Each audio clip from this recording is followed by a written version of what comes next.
नमस्कार साथियों, आपके अपने YouTube चैनल हिंदी पीडिया में एक नए विषय के साथ उपस्थित हुए हैं। आज के वीडियो का विषय है कवि और उपनाम।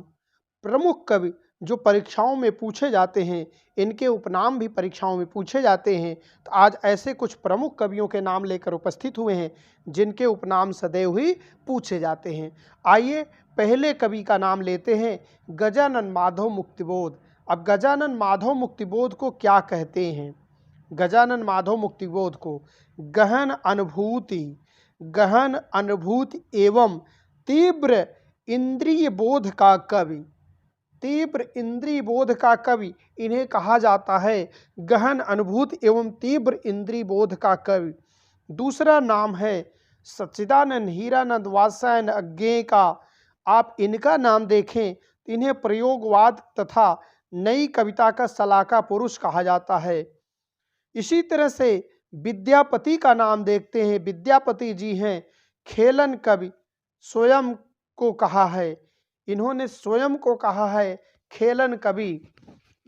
खेलन कवि अपना स्वयं का नाम लिया है। इसी तरह से आदि कवि वाल्मीकि को नाम दिया गया है आदि कवि। स्वयंभू को नाम दिया गया है अपभ्रंश का वाल्मीकि। इसी तरह से हिंदी का प्रथम कवि जो है, हिंदी का प्रथम कवि किसे कहा गया है? सरहपा को कहा गया है। हिंदुस्तान की तूती अर्थात तूतिये हिंद के नाम से जाना जाता है अमीर खुसरो को। इसी तरह से मैथिल कोकिल के नाम से भी प्रसिद्ध हैं विद्यापति जी। इसी तरह से अभिनव जयदेव के नाम से प्रसिद्ध हैं विद्यापति। अगला नाम है जड़िया कवि। और कब गढ़िया? नंददास जड़िया। अब जड़िया कवि के नाम से भी नंददास को जाना जाता है। इसी तरह से कुछ और नाम लेकर उपस्थित हुए हैं जो इस तरह से हैं, आप देख पा रहे हैं। सैयद इब्राहिम, यह बहुत बार परीक्षाओं में पूछा गया है। सैयद इब्राहिम का नाम रसखान को कहते हैं। इसी तरह से कवि शिरोमणि किसे कहा जाता है? तुलसीदास को कहा जाता है। मानस का हंस नाम दिया गया है तुलसीदास को। लोकनायक नाम दिया गया है तुलसीदास को। हिंदी का जातीय कवि नाम दिया गया है तुलसीदास को। इसी तरह से केशवदास को कहा गया है शब्द कीड़ा का कवि। बहुत अच्छा नाम दिया गया है। शब्द कीड़ा का कवि केशवदास को नाम दिया गया है। आप देखें अगर केशवदास को तो बहुत सारे नामों से जानते हैं, जिसमें केशवदास का नाम शब्द कीड़ा का कवि प्रसिद्ध है। शब्द कीड़ा का कठिन काव्य का प्रेत भी कहा जाता है। कठिन काव्य का प्रेत भी केशव को ही कहा जाता है। इसी तरह से हिंदी का प्रथम कवि सरहपा। हिंदी का प्रथम कवि किसे कहा गया? सरहपा। प्रथम सूफी कवि की बात की जा रही है। अगर यहाँ देखें तो असाइत प्रथम सूफी कवि माने जाते हैं। अष्टछाप का जहाज सूरदास को कहा जाता है। पुष्टिमार का जहाज सूरदास को कहा जाता है। खंजन नयन भी सूरदास को कहा जाता है। और अगला नाम जो बहुत प्रसिद्ध है सूरदास का, वह है भावा विपत्ति का कवि सूरदास। वात्सल्य सम्राट भी इनका नाम है सूरदास का। तो सूरदास के इतने नाम आप देख सकते हैं, एक साथ लेकर उपस्थित हैं, बहुत प्रसिद्ध नाम हैं। इसी तरह से कुछ और नामों पर चलते हैं। अब नंददास जड़िया जो कहा जाता है, नंददास को जड़िया कवि के रूप में जो कहा जाता है, नंददास जड़िया।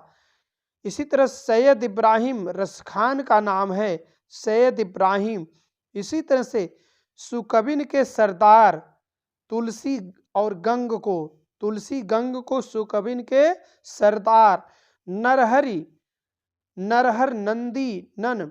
अब नरहर जो है, नरहर बंदी जन को, इसी तरह से देखें नरहर बंदी जन को महापात्र कहा जाता है।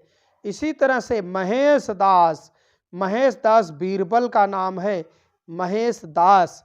इसी तरह से अगर ब्रह्मा की उपाधि है, ब्रह्मा की उपाधि बीरबल को कहा गया, ब्रह्मा की उपाधि से नवाजा गया है।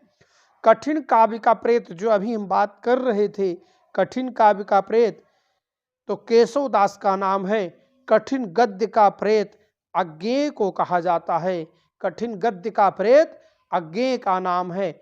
इसी तरह से कुछ और नाम लेकर उपस्थित हुए हैं, कुछ और नाम जो इस तरह से हैं। घनानंद की बात करते हैं तो घनानंद के कई नाम यहाँ बता रहे हैं। पहला नाम है प्रेम की पीर का कवि, प्रेम के पीर का कवि घनानंद, साक्षात रस मूर्ति घनानंद, जंबादानी का दावा रखने वाला कवि, जंबादानी का दावा रखने वाला कवि घनानंद। रसलीन का नाम सैयद गुलाब नबी, सैयद गुलाम नबी। इसी तरह से नागरी दास महाराजा सामंत सिंह को, इसी तरह से सदा सुखलाल को नियाज कहा गया है। आप और नामों को देख सकते हैं। सदा सुखलाल को अगर नियाज कहा गया है तो जगन्नाथ दास रत्नाकर को रत्नाकर नाम से नवाजा गया है। ये आज के बहुत महत्वपूर्ण कवि थे जिनको लेकर उपस्थित हुए थे। आज के वीडियो में इतना ही। इसका पीडीएफ भी वीडियो के साथ डिस्क्रिप्शन में आपको मिल जाएगा। पीडीएफ से आप इसको डाउनलोड करके नोट्स भी बना सकते हैं। आपको हर वीडियो के पीडीएफ फ्री में दिए जा रहे हैं, इसका कोई शुल्क नहीं है। कृपया आप इन पीडीएफ को देख करके अपनी तैयारी पूर्ण कर सकते हैं। हिंदीपीडिया चैनल में इस तरह बने रहने के लिए आपको अपार धन्यवाद। जय हिंद।